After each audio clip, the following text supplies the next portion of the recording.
जाए के ना मन करे तोहरा से दूर हो, पैसे के कारण रानी बानी मजबूर हो। सुनो जाए के ना मन करे तोहरा से दूर हो, पैसे के कारण रानी बानी मजबूर हो। नहीं जे कमाईब तो कहाँ से खियाईब, करब याद तोहे हरदम। हेले जाबो कदी चंदन ए राजा जातारा तू तो नंदन। हेले जाबो कदी चंदन ए पिया जातारा तू तो नंदन।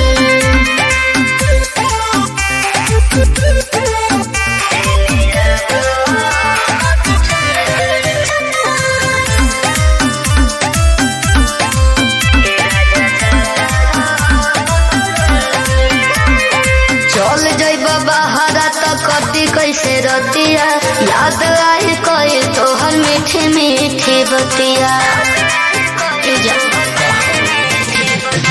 इहे मजबूरी धनी हम के सतावता, कथी करे कुछ अब समझ न आवता।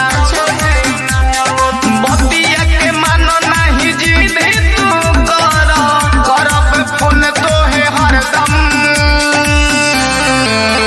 हेले जाबो कदी चंदन ए राजा जातारा तू तो लंदन। हेले जाबो कदी चंदन ए पिया जातारा